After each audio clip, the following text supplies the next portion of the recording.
Oh yeah, we're gonna have to talk about this what if T'Challa was Star-Lord bullshit. What's up, guys? This is the Gospel According to Mark with a C. He is I and I am he. Just taking some time to tell you exactly what's on my mind. Thank you for joining me once again, my friends. And yes, we are going to talk about what if, Marvel's What If. At this point, I think they should really rename it to Marvel's So What. You know what I mean? Absolutely, so what? I cannot believe that you could take a title like What If that like thrives on imagination, where the sky is the limit. And these two stories are the stories that they would come up with right out the gate. This is what's gonna hook people. These bullshit ass stories that they come out with. First, it's what if Peggy were a transsexual? Then it's what if T'Challa was an Uncle Tom. Basically, that's what's happening, okay? Because what they did is they gave us a little bit of a preview of what Wakanda Forever is going to be like without Black Panther. Because Black Panther was nowhere to be seen in this episode. It was just T'Challa. It's like they're afraid. They're afraid of the actual identity, the actual unique and real Black superhero that is not some blackwashing of a previously white superhero. Like, they just don't want Black Panther at all. All right, so that's basically what we got in this right here. Okay, so what they're asking us to imagine, right, is that T'Challa doesn't want to be there in Wakanda, okay? I don't know if his father was Black Panther previously, because it opens with T'Challa's father talking to T'Challa about how important it is to maintain the integrity of Wakanda. I guess Wakanda doesn't need a protector. I don't know. You know what I mean? Because they don't even get into that mythos at all. You know what I mean? It's the weirdest shit in the world, right? But T'Chaka is breaking it down. He's dropping gems on T'Challa, right? No, you cannot go out into the world because the world is full of madness and evil and all of this, and it's better for us to maintain our sovereignty, he's saying, right? But T'Challa is hearing none of that. He wants to break out. He wants to go. He wants to do his own shit. You know what I mean? So his mind dreams of faraway places and going other places. So he's outside playing kick the can or whatever. And here's Yondu's Ravagers or whatever. They come down and they snatch up T'Challa, right? He's a child, probably a preteen or something like that. They snatch him up, believing somehow that he's Peter Quill. You know what I mean? And what gets me the most is that they actually go to the lengths of showing that they actually have a picture of Peter Quill. They see that he's not some preteen white boy, but they take him anyway. You know what I mean? So they take him up into the ship. Yondu's like, "What the fuck? Does this look like the Harlem Boys Choir?" You know what I mean? He's like, "What the fuck?" And they're like, "Well, there was a lot of power coming from down there, so we figure they all look alike, so we'll just grab one of them." You know what I mean? And then T'Challa is like, "Wait, I want to go." You know what I mean? Like, what happened to Wakanda Forever? This is a complete betrayal. A complete betrayal of everything they said that they understood that Black Panther meant to the Black community, to, comic book fans, you know what I mean? Like, I know that it's just a what if, but there are certain things, bro, certain things that are significant, and the way they went about this episode was highly significant by showing that T'Challa on any level, like, this wasn't T'Challa, you know what I mean? Number one, okay? T'Challa, I believe, had some type of sense of duty and responsibility and protection towards Wakanda. I would imagine that he was raised since birth to know what his destiny would have been, and his father would have shown him, a great example of that. But like I said, I don't know if his father was Black Panther in this particular reality or not, because he sure as hell said, "Peace, biatch," and he left. All right, so he's on the ship. They're going. They're doing heists and all of this, and there's nothing like going on that's interesting at all. They're like the what if question once again not being answered, because it's like, what if T'Challa became Star-Lord? He would just do what Star-Lord does. There was nothing significant at all. Like, the real story would have been what would happen to Wakanda if T'Challa left. You know what I mean? What if Wakanda was left without a protector? That probably would have been a little bit more, like, interesting. But no, they just had him go off and play like he's Star-Lord, you know what I mean? A total betrayal of the character, and that's what happened. And then they had the nerve to be like, at some point, they had T'Challa say some shit like, Yandu brought me back, and I was gonna try to go back, but we couldn't find the place or something like that, or it was gone, it was run over or something. He said, it led me to believe that maybe they were conquered. But then later on in the episode, he decides, you know what, I think I'll go home. And everybody's just sitting around. They're sitting on the throne. They got the women, the guards, they're all sitting there like nothing ever happened. There was no significance. So the question of what if what? Once again, there is no what if. Who gives a shit? He left. He had an adventure. He came back. They welcomed him. They had a big old party. There's nothing going on. You know what I mean? Nothing at all. I don't understand.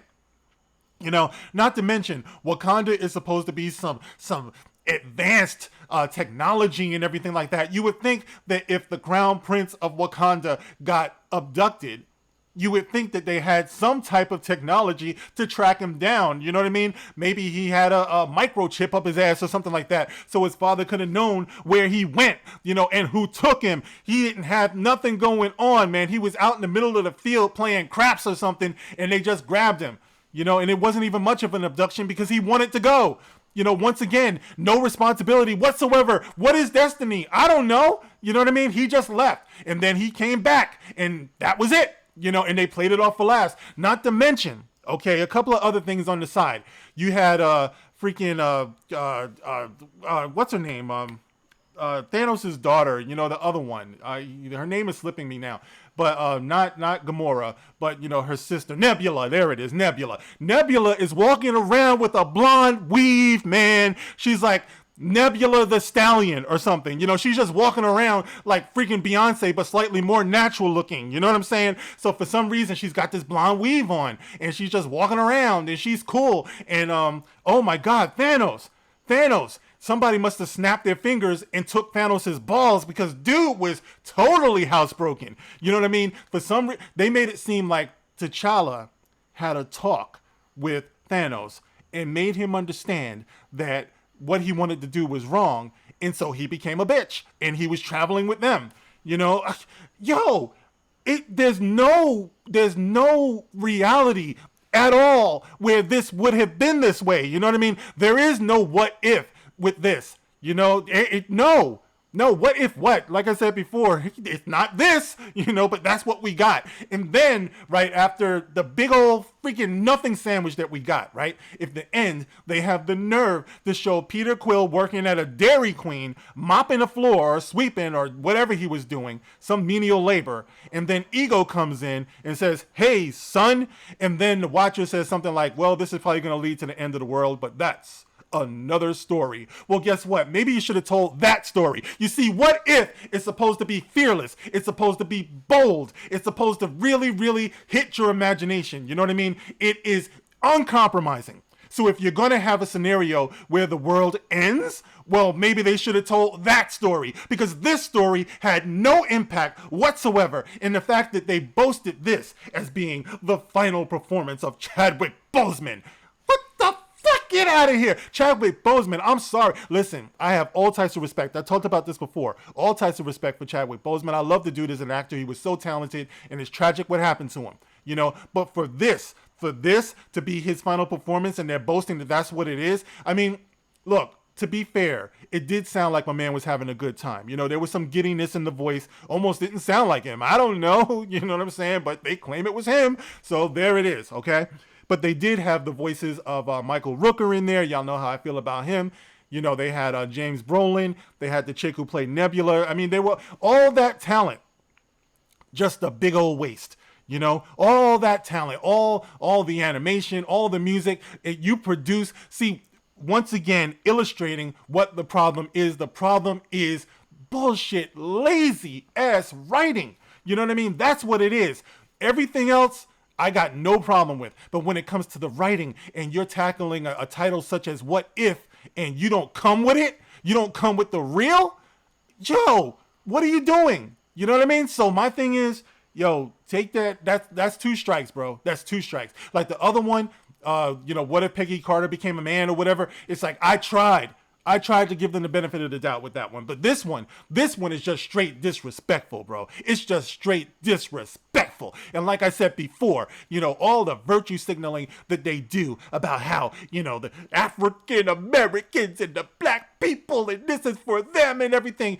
First of all, you announced that there'll be no Black Panther. There'll be no T'Challa. You're not going to continue the story. And then you give us something like this, where you don't even mention Black Panther's name as far as I know. You know what I'm saying? Maybe I missed something. All right. But his father, he held the mantle first. There was no mention of it whatsoever. You know what I'm saying? Like, it's just some disrespectful shit. And bro, like I said before, I don't care. I don't care if it's what if. Like I said, what if? I'm willing to give it a lot of leeway, because it doesn't really matter, But the significance of this is not to be ignored, okay? Now, guys, I don't know. Maybe I'm seeing too much. Help me out, okay? Help me to help you to help me figure this out. Maybe I'm seeing too much. But, bro, no, absolutely not. And if they're going to continue down this road, this is one big old L, bro. One big old L for Marvel. Anyway, guys, let me know how you felt about this. Did you see what if T'Challa was Star-Lord? I bet you wouldn't make a what if Star-Lord was Black Panther. You wouldn't do that, right?